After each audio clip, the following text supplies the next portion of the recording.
Hi friends, ఈ రోజు అయితే మనం కాశీలో ఉన్నాం. కాశీలో ఇది ఆత్మవిశ్వేశ్వర స్వామి టెంపుల్ అన్నమాట. కంపల్సరీ మొత్తం చూడండి.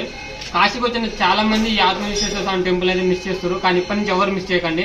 ఎందుకంటే 1669లో మనకి ఔరంగజేబు అయితే కాశీ విశ్వనాథ్ టెంపుల్ కూల్ చేసిండు, మెయిన్ టెంపుల్ అనమాట. ఆ టెంపుల్ కూల్ చేసినాక అక్కడికి వచ్చిన ప్రతి భక్తుడు ఈ ఆత్మవిశ్వేశ్వర స్వామిని దర్శించుకోరు. ఎందుకంటే ఆ విశ్వనాథ స్వామి యొక్క ఆత్మే ఇక ఆత్మ విశ్వేశ్వర స్వామి అన్నమాట. సో ఈ దేవుని దర్శించుకున్న ఆ దేవుని దర్శించుకున్న సేమ్ మోక్షం కలుగుతుంది. చాలా మంది ఈ టెంపుల్ మిస్ చేస్తారు. నేను చాలా వీడియోస్ చేసినా కానీ ఈ టెంపుల్ ఎక్కలేదు. అండ్ నా అదృష్టం కొద్ది 3-4 days కింద నాకు ఈ టెంపుల్ గురించి తెలిసింది. సో నేను ఒక 1 hour నుంచి వెతికి మేమైతే ఈ టెంపుల్ దర్శించుకున్నాం. ఇప్పటి నుంచి ఎవరు మిస్ కాకండి, అందరూ కంపల్సరీ దర్శించుకోండి. చాలా ఇంపార్టెంట్ ఈ టెంపుల్, కానీ చిన్నగా ఉంటుంది, లోపల వీడియో అలో లేదు, కానీ కంపల్సరీ దర్శించుకోండి. ఎందుకంటే ఆ విశ్వేశ్వర స్వామి ఆత్మ ఇక్కడ అనమాట. అంటే ఆత్మ అంటారు కదా, ఆత్మలింగం లాగా ఆత్మ విశ్వేశ్వర స్వామి టెంపుల్ ఇది. ఎవరు మిస్ కాకండి. Thank you.